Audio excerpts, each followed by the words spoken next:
একদিন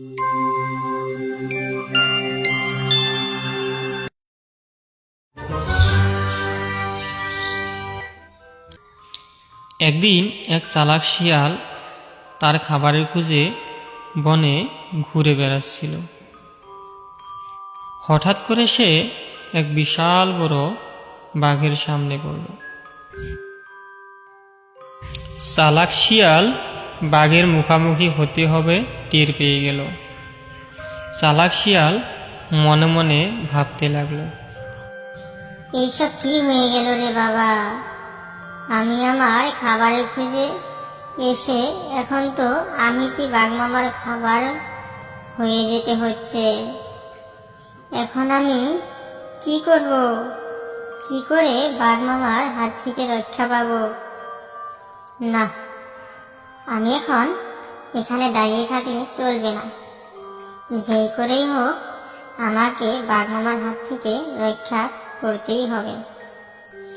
আজকে যদি আমি বেঁচে ফিরতে না পারি তাহলে সবাই আমাকে চালাক শিয়াল না বরঞ্চ গাধা বলে ডাকতে শুরু করবে। এই তো পেয়েছি, একটা বুদ্ধি পেয়েছি। এবার তোমরা দেখো বাঘ মামাকে আমি কিভাবে বোকা বানাই আর নিজেকে বাঘ মামার হাত থেকে কিভাবে রক্ষা করি। এই কথা বলে চালাক শিয়াল সামনে বাঘ মামার দিকে এগোতে লাগল। বাঘ মামা তো শিয়ালকে দেখে বেশ খুশি হয়ে গেল আর মনে মনে ভাবতে লাগল, আজ তো অনেক মজার খাবার পেয়ে গেলাম আমি।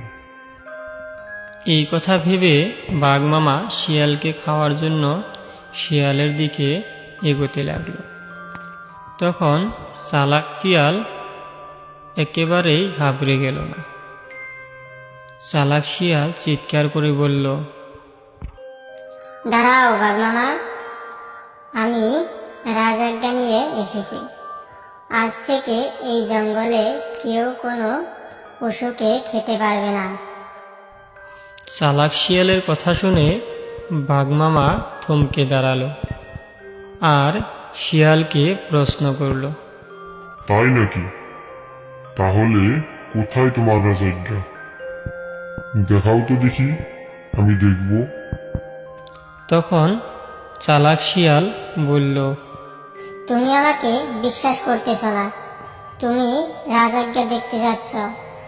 আমার কথা বিশ্বাস না হলে তুমি আমাদের মহারাজকে জিজ্ঞেস করতে পারো। আমি সোজা তার কাছ থেকে এসে বলতেছি। আমার কথা যদি বিশ্বাস না হয় তাহলে তুমি সিংহ মহারাজের কাছ থেকেই জেনে আসো। যাও, আমি এখানেই দাঁড়িয়ে থাকবো। তুমি আগে সিংহ মহারাজের কাছ থেকে জেনে আসো। বাঘ মামার শিয়ালের কথায় কিছুটা সন্দেহ থাকলেও চালাক শিয়ালের আত্মবিশ্বাস দেখে বাঘ মামা ভাবল, হয়তো শিয়াল সত্যি কথাই বলেছে। সে আর শিয়ালকে খেল না। একদিন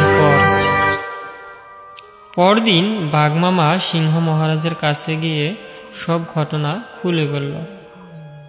সিংহ মহারাজ বাঘ মামার কথা শুনে তো রেগে আগুন হয়ে গেল আর বলল, একটা সাধারণ ছোটখাটো শিয়াল তোকে ধোকা দিয়ে গেল। তুই এত বোকা কিভাবে হলি বাঘ? আমরা যদি পশু না খাই তাহলে আমরা কিভাবে বাঁচবো? এই গল্পটি থেকে একটা শিক্ষা নেওয়া উচিত যে অন্যের কথা বিচলিত হলে কখনো সফল হওয়া যায় না।